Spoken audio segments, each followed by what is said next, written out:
네, 청취자 여러분, 오늘 저희가 함께 깊이 파고들 이야기는 바로 강승기 목사의 새 시대가 열리다라는 제목의 설교 음성 파일입니다. 사도행전 1장이랑 또 고린도후서 5장을 중심으로 아주 근본적인 변화에 대한 이야기를 다루고 있더라고요. 네, 맞습니다. 이 설거의 시작점이 굉장히 극적이에요.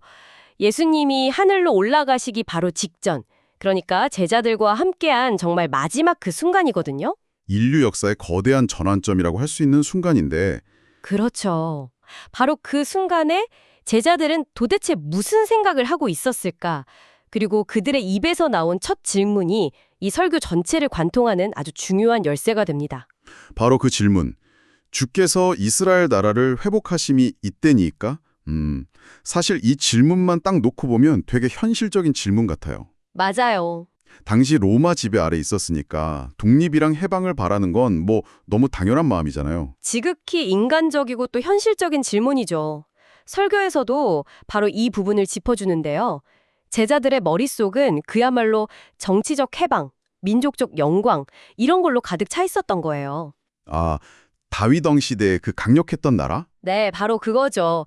그걸 다시 세우는 게 그들의 가장 큰 관심사였던 겁니다.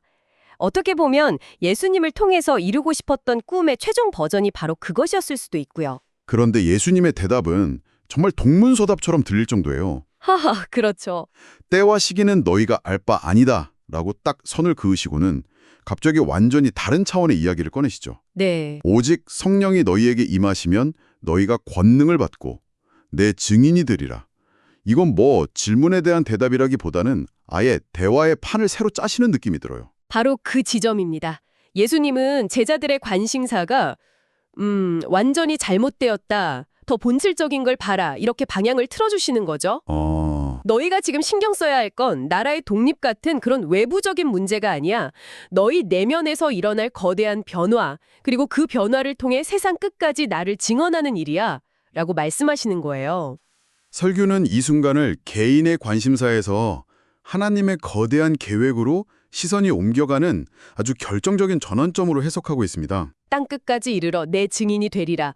와, 이 사명이 정말 거대한데? 솔직히 당시 제자들의 모습을 생각하면 이 일을 감당할 수 있을까 싶거든요. 그렇죠. 다들 평범한 어부들이었고 심지어 예수님이 잡혀가실 때 전부 도망갔었잖아요. 이런 사람들이 대체 어떻게 그런 엄청난 일을 할 수 있을까요? 결국 변화가 핵심일 수밖에 없죠. 네. 그래서 설교가 아주 흥미로운 틀을 하나 제시해요. 인간이 변화하는 데에는 세 가지 종류의 동력이 있다는 겁니다. 세 가지 동력이요? 네.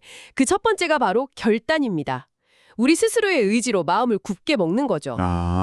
그 미국 노숙자 이야기가 여기서 나오는군요.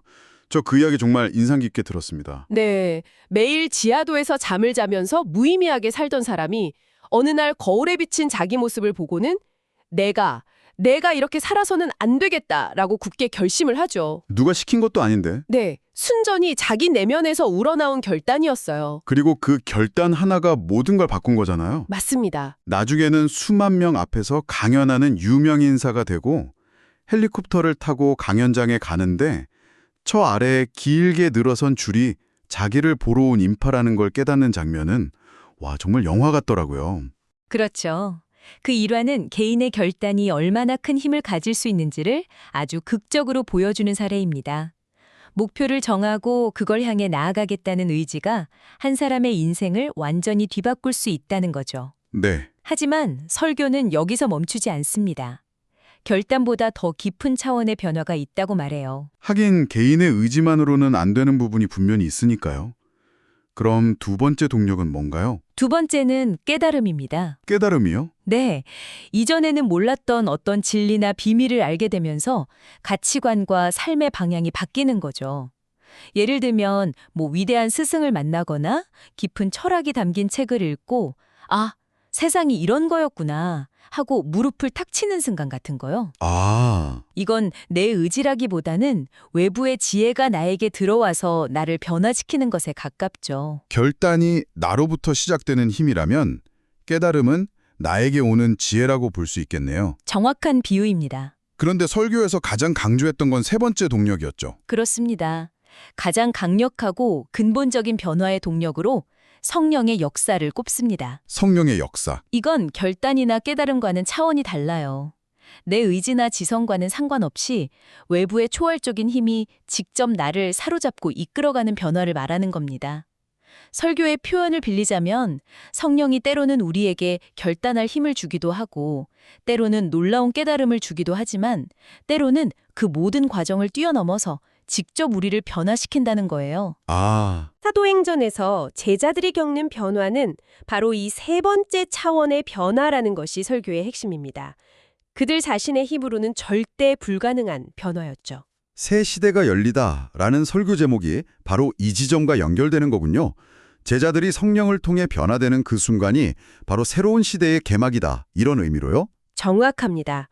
이 시대적 전환이 얼마나 거대한 것인지를 설명하기 위해 설교에서 아주 기가 막힌 비유를 들어요. 어떤 비유죠? 바로 구약의 마지막 책인 말라기와 신약의 첫 책인 마태복음 사이에 400년이라는 시간입니다. 아, 그 침묵의 시대라고도 불리는 기간 말씀이시죠? 네. 흔히들 그냥 400년이라는 시간이 흘렀다고만 생각하는데 설교는 그게 아니라고 말해요. 말라기 시대의 패러다임과 마태복음 시대의 패러다임 사이는 뭐랄까 건널 수 없는 강이 흐른다는 거죠. 건널 수 없는 강이요? 네. 율법과 제사가 중심이던 시대에서 예수 그리스도라는 완전히 새로운 원리가 작동하는 시대로의 전환. 그 400년이라는 시간의 길이보다 그 의미의 단절이 훨씬 더 크다는 겁니다. 아, 그러니까 요한복음의 시대, 즉 예수님이 제자들과 함께 계셨던 시대에서 사도행전의 시대, 그러니까 예수님은 떠나시고 성령이 임하는 시대로 넘어가는 것도 그 400년의 단절에 버금가는 혹은 그 이상의 거대한 패러다임 전환이라는 말씀이시군요. 바로 그겁니다. 이제 인간의 노력이나 율법 준수가 아니라 성령이라는 새로운 동력으로 살아가는 시대가 열렸다는 선언이죠. 와, 컴퓨터로 치면 완전히 새로운 운영체제가 깔리는 것과 같아요. 이것이 바로 새 시대의 진짜 의미입니다. 그렇게 새로운 존재가 되어서 감당해야 할 사명이 바로 증인의 삶인데 이 증인이라는 단어도 우리가 흔히 생각하는 것과는 의미가 좀 다른 것 같더라고요. 네. 설교에서는 현대 교회가 이 부분을 많이 오해했다고 지적하던데요. 아주 날카로운 지적이죠. 많은 사람들이 권능을 받고라는 부분에만 너무 집중했다는 거예요. 아, 병을 고치거나 예언을 하거나 어떤 신비한 능력을 행하는 것을 증인된 삶의 최종 목표처럼 여겼다는 비판입니다. 맞아요. 그런 특별한 능력이 있어야만 진짜 믿음이 있는 것처럼 생각하는 경향이 분명히 있죠. 하지만 설교는 그게 완전히 주객이 전도된 것이라고 말합니다.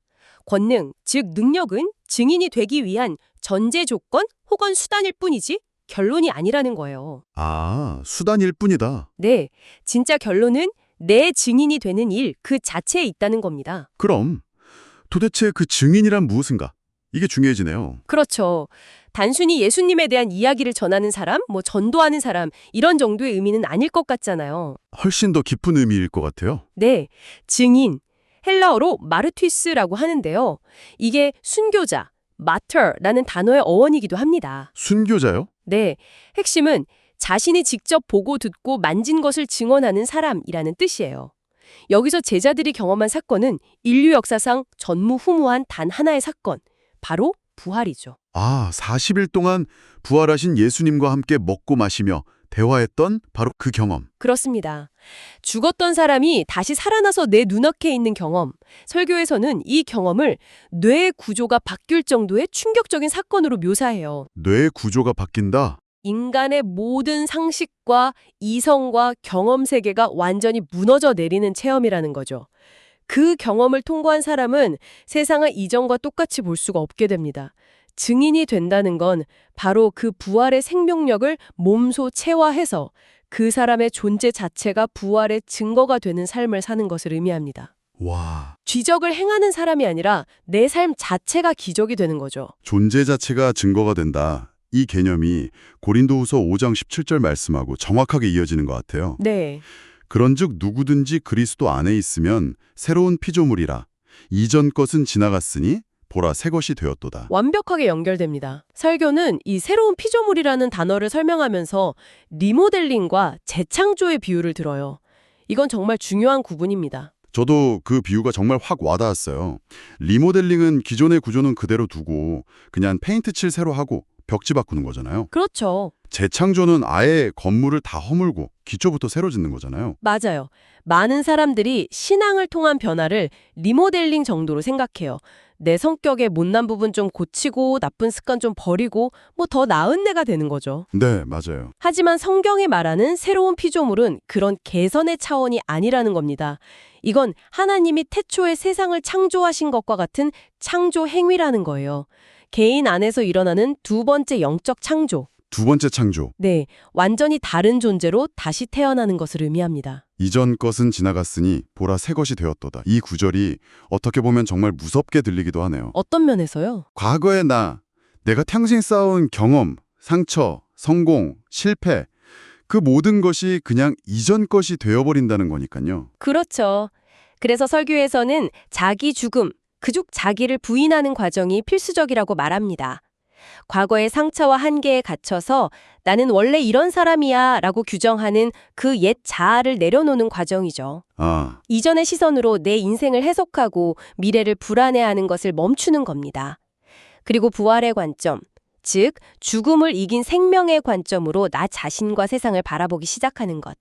그것이 새로운 피조물로 사는 삶의 시작이라고 이야기해요. 결국 증인의 삶이라는 건 어떤 특별한 능력을 보여주는 게 아니라 바로 이 새로운 피조물로서 생각하고 말하고 살아가는 그 모습 자체를 보여주는 것이라는 그런 결론에 이르게 되는군요. 네, 그것이 이 설교가 말하는 가장 본질적인 증인의 모습입니다. 내 안에 부활의 생명이 역사하고 있다는 것을 삶으로 보여주는 것. 그것보다 더 강력한 증거는 없다는 거죠. 이전 것의 방식, 즉 실패와 한계와 죽음으로 끝날 수밖에 없는 옛 자아의 방식대로 사는 것을 멈추라는 아주 강력한 도전이기도 합니다. 설교의 표현처럼 이전 것의 끝은 늘 무덤이지만 새 것은 무덤이 해체된 상태에서 시작하니까요. 오늘 이렇게 강승기 목사의 설교를 깊이 들여다보니까 익숙했던 성경 구절들이 정말 완전히 새롭게 다가오는 것 같습니다. 네. 제자들이 던졌던 이스라엘의 회복은 언제입니까? 라는 질문에서 시작해서 진짜 회복과 새 시대는 국가의 독립 같은 외부적 변화가 아니라 한 개인 안에서 일어나는 전적인 내적 혁명이라는 메시지가 아주 선명하게 드러나네요. 맞습니다. 핵심은 그 새로운 시대, 그리고 새로운 피조물로서의 삶이 2000년 전 제자들에게만 해당되는 과거의 이야기가 아니라는 점이에요. 지금 우리에게도 해당된다는. 그럼요. 설교는 바로 지금 여기에서 성령을 통해 우리 각자가 체험할 수 있는 현실이라고 강조하고 있습니다. 사실 인간의 언어로는 이 영적인 실체를 다 표현할 수가 없어서 예수님도 비유로 말씀하실 수밖에 없었다고 하죠. 네. 결국에는 머리로 이해하는 것을 넘어서 경험해야만 알 수 있는 영역이라는 겁니다. 결국 경험의 문제로 귀결되는군요. 오늘 이 깊이 있는 분석을 마무리하면서 청취자 여러분께 이런 질문을 하나 남겨드리고 싶습니다.